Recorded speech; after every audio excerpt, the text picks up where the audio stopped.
This farm was owned by a family, two brothers originally, and they came to Billings, Montana because we had a state-of-the-art sugar beet factory that we needed people to come here and farm sugar beets. The neat thing about that is then for the next century, this family farmed this farm and other farms around this area. And for them to now to say, okay, we've been stewards of this land and now we're giving it to you to be a steward of this land for the next people to come along, we felt a huge responsibility to tell that story. All of the first generation men that came over, their first name was Johann. They would go by their middle name, Conrad or Adam or Christian. And the women in a lot of cases were named Anna. And so it became Annafeld.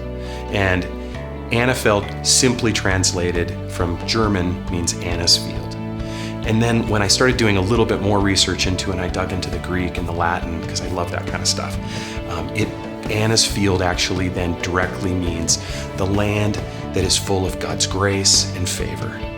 Annafeld's going to offer some opportunities that we're really excited about. And we're going to create some things that are really neat and different than anything we've done before, and going to bring a really cool quality of life to the people who will live there.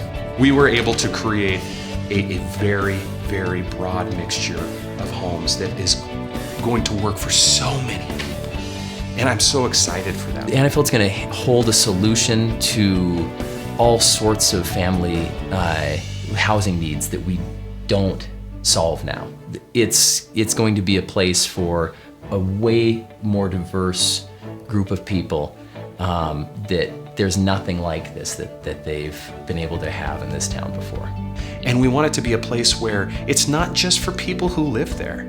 Farmers markets and festivals. We want this to be a place that we're all proud of, that we love to go to. You know, whether it's the little commercial, retail, awesome little store that you want to take your friends to show them what's happening, what's this little merchant selling, or the really cool little train station pub. You know, this is going to be a place that we hope that Billings will engage in, whether you live there or not.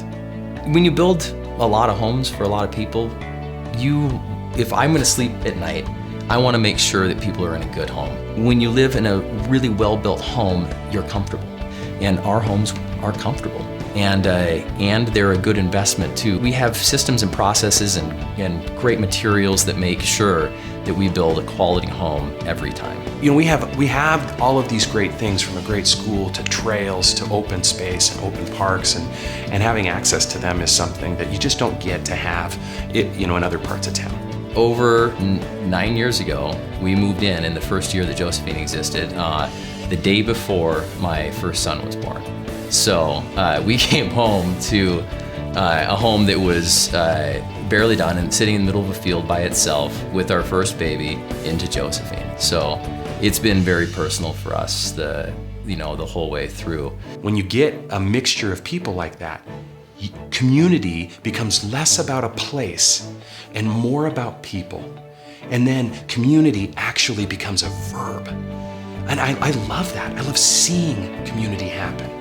When you have a big thing you're trying to do and you get that it's about the people and the connections that will be made there and how people will live there, because you've seen it. When it's done, it's not about all of this thing and the business and all of the nuts and bolts that we work in every day. It's about creating a great place for families to grow together.